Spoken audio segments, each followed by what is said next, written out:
Hello दोस्तों, मैं नीरज कुमार राजपूत आप सभी लोगों को शुगर केन के बारे में बताएंगे। ये जो हमारा प्लाट है, ये कम से कम 2 एकड़ की हेक्टेयर में 2 एकड़ में हमने लगा रखा है गन्ना अपना। और ये गन्ना जो है, इसमें हमने केमिकल खादों का प्रयोग किया है, जिससे कि आप फसल के बारे में आप देख सकते हैं। इसकी जो बढ़वार है, गन्ना भरपूर मात्रा में सही तरीके से नहीं बढ़ पाया है। और इसमें एक चीज़ और अब मैं आप लोगों को बताना चाहूँगा, केमिकल खादों को प्रयोग करने से हमारी फसल में ये होता है कि मिट्टी की उर्वरा शक्ति जो है कमज़ोर पड़ जाती है, जिससे कि गन्ना सही तरीके से पैदावार हमारे खेत में नहीं हो पाती है और गन्ने की यील्ड जो रहती है हमारी सही नहीं मिल पाती है और इसकी इम्यूनिटी जो है गिर जाती है, मिट्टी की नष्ट हो जाती है, जिससे अगली फसल लेने के लिए ये इतनी मात्रा में इसमें शक्ति नहीं बचती है। इसके न्यूट्रिशन जितने होते हैं वो नष्ट हो जाते हैं केमिकल खादों या पेस्टिसाइड खादों का प्रयोग करने से। तो मैं आप लोगों को एक चीज़ ये बताना चाहूँगा कि हमने खेत में जैसे ये देख रहे हैं 038 हमने गन्ना लगा रखा है अपने खेत में। इसकी फसल इतनी अच्छी नहीं है, फिर भी जो फसल है वो कुल मिला के ठीक ठाक थोड़ी बहुत देखने को मिल रही है। इसमें जो हमारा गन्ना औसतन निकला है, अभी हमने कटवाया था थोड़ा एक टुकड़ा, तो उसमें गन्ना की ये जो हमारा प्रोडक्शन रहा है कम से कम वही 50-60 कुंटल के एबव में रहा है। और जो ये खेत दिख रहा है, इससे हमको लग रहा है 40 से 45 कुंटल गन्ना पर बीघे नहीं निकल पाएगा। इससे ये केमिकल खादों का प्रयोग करने से ये हुआ कि इसमें जो गन्ना है, इसमें जैसे गन्ना बढ़ गया, इसमें पानी की मात्रा जो इसका जो मॉइस्चर है कम हो गया, इसमें पानी लगने की आवश्यकता थी, पानी हम लोग किसी कारणवश नहीं लगा पाए। और ये जो गन्ने में है एक कैंसर रोग चला हुआ है, जो गन्ने में कैंसर रोग लग के गन्ने को पूर्ण रूप से नष्ट कर रहा है, जिससे गन्ना सूख रहा है।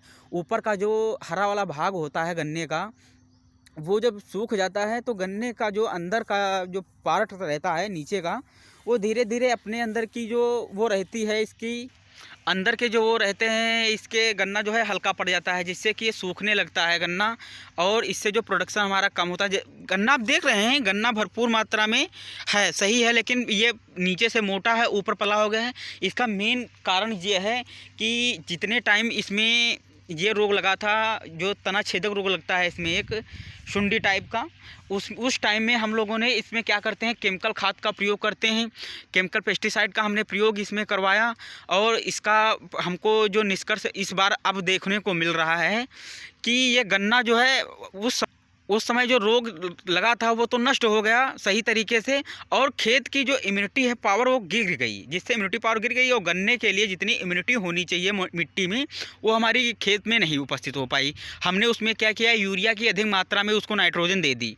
हमने जब अधिक मात्रा में नाइट्रोजन दे दी खेत को, तो खेत से जब नाइट्रोजन अधिक मात्रा में मिल जाती है तो खेत में इतनी एक प्रकार की शक्ति मिल जाती है, जिससे कि गन्ना बढ़ जाता है। हाइट में तो गन्ना बढ़ जाता है, गन्ने की लंबाई बढ़ जाती है, बट ये रहता है गन्ना वो कुपोषित एक तरीके से रहता है, जिससे कि हम लोगों की बॉडी पे तो इफेक्ट नहीं पड़ता है, बट ये है प्रोडक्शन कुल मिला के थोड़ा बहुत ठीक ठाक रहता है।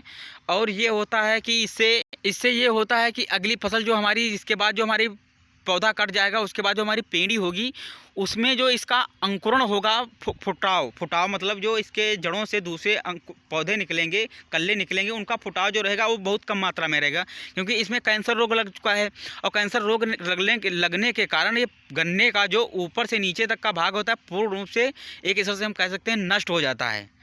अब इसमें हम क्या करते हैं, केमिकल इथराइल का प्रयोग करते हैं। इस गन्ना कटने के बाद इसकी जड़ों पे डालते हैं।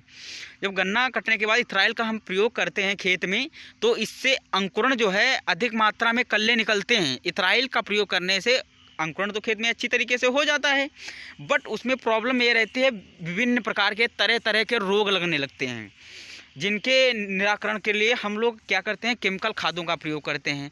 इस बार हमने अपने पूरी फील्ड में जैविक खाद का प्रयोग किया है। और मैं आप लोगों को एक चीज़ और बताना चाहूँगा कि अब इस बार गन्ना कटने के बाद में हम इथराइल का प्रयोग करेंगे, जिससे जो कल्ले हैं अधिक मात्रा में निकलेंगे। उसके बाद हम सब जैविक खाद का प्रयोग करेंगे।